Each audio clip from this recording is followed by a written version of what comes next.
Put the needle on the record. Brunson stops on a dime, launches. Oh yeah! Jalen Brunson buries it. They give it to B. All right, here it is. Bernard looking for 50, and he's got it. Back-to-back 50-point games for Bernard King. Now has Starks for Ewing. Ewing with the spin. Ewing, yes! 1 8 seconds remaining.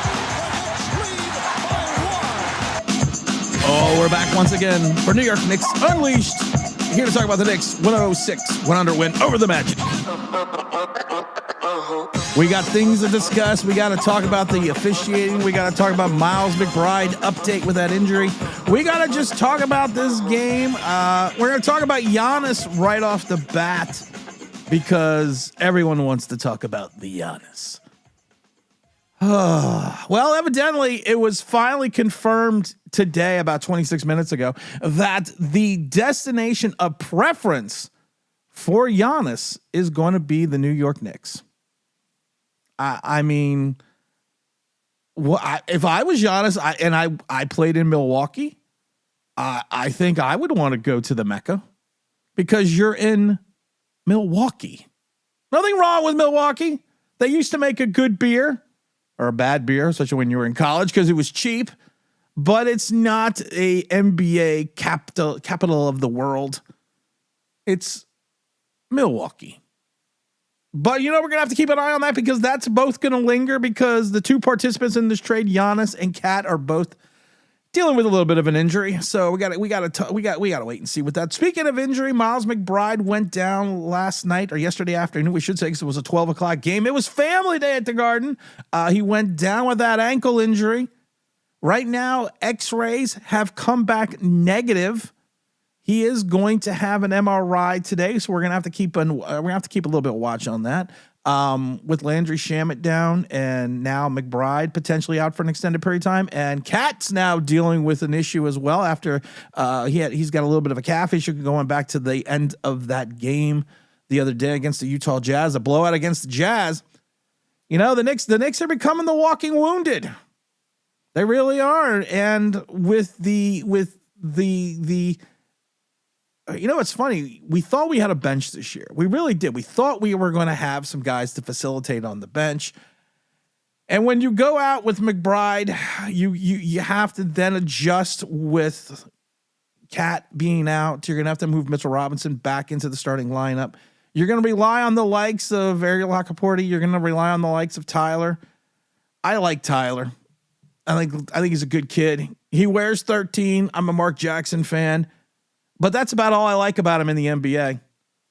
I know some people think he could do some things, but I don't really see him playing defensive well. I don't really see him shooting well, and I don't see him passing well. 8 minutes last night, he was 1 for 2 for 2 points. He had 1 assist and 1 turnover. He's going to have to step up big. He's going to have to come up like 7 up. Because with McBride down, you're going to have to rely more on Jordan Clarkson, who only played 17 minutes. Ariel Lacaporte can do so many things well defensively. And he also rebounded. He had 7 rebounds yesterday. But the problem is this. He's got 0 offensive game. 0. He had 6 points, and 4 of them came from the line. You got Gershon, to me, is going to have to find more of a extended role, again, if Miles McBride is out for an extended period of time. And it looks like he probably will be. We're hoping it's going to kind of be a Jalen Brunson situation that we had earlier in the year where we thought he might have been out for an extended period of time with the ankle, but it came back like 2 games later. So we have to find some of that magic, some of that Garden magic, and sprinkle it in the air. And speaking of Garden magic, the Knicks, of course, took this one 106-100. It got a little kludgy at the end with about 59 seconds left.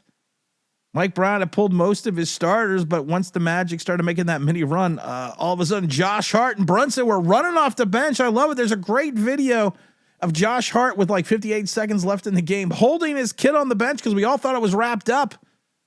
It was kind of a Thibodeau moment for Mike Brown. And all of a sudden he yells at Brunson, yo, back in the game. Brunson, what does he do? He takes his kid and he tosses him over to Mitchell Robinson. It was Mitchell Robinson in the paint. Hart with the assist to Robinson with his kid. It was pretty funny. And of course, then Mitchell Robinson handed back the young child over to Josh Hart's wife that's sitting in the row behind him because it was like I said, did mention it was family day.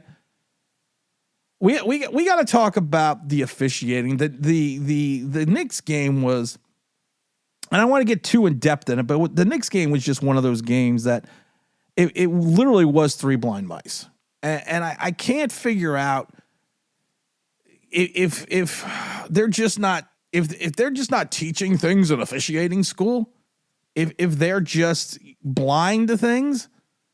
But it's amazed me when Desmond Bane launches a ball into the back of OG Anunoby, who was lying on the ground.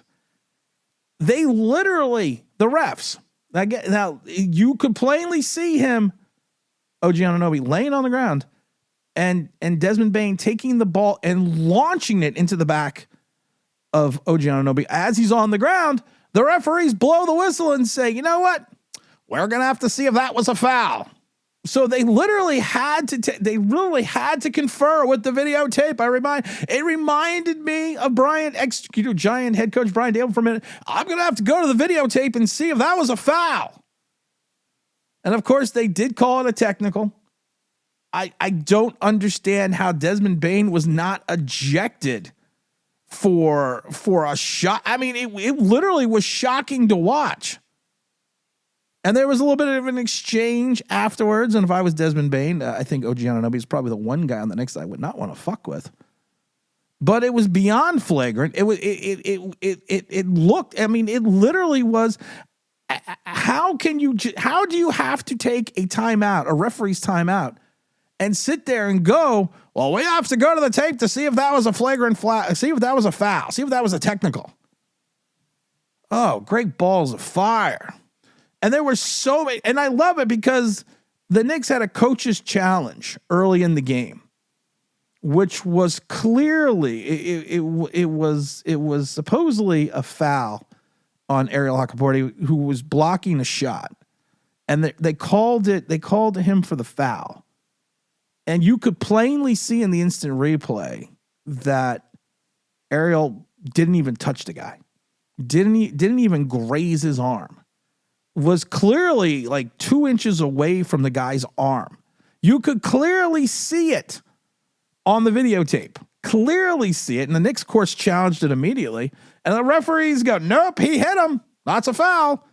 And you're watching it over and over again. They're playing it. I'm 8 rows up, and they're playing it on the Jumbotron above the court. You can clearly see he didn't even touch him, didn't graze his arm. Nothing. And then there was another play where a Magic player took a shot. Now the Knicks had lost their challenge, so they can't they lost the timeout and they can't challenge again. But they actually went to a replay. They went to an instant replay to look at this. There was another play where a Magic player shot the ball and he missed, and the Knicks rebound, and they called it a foul. And it was a 3-pointer. They called it a foul. It was a foul.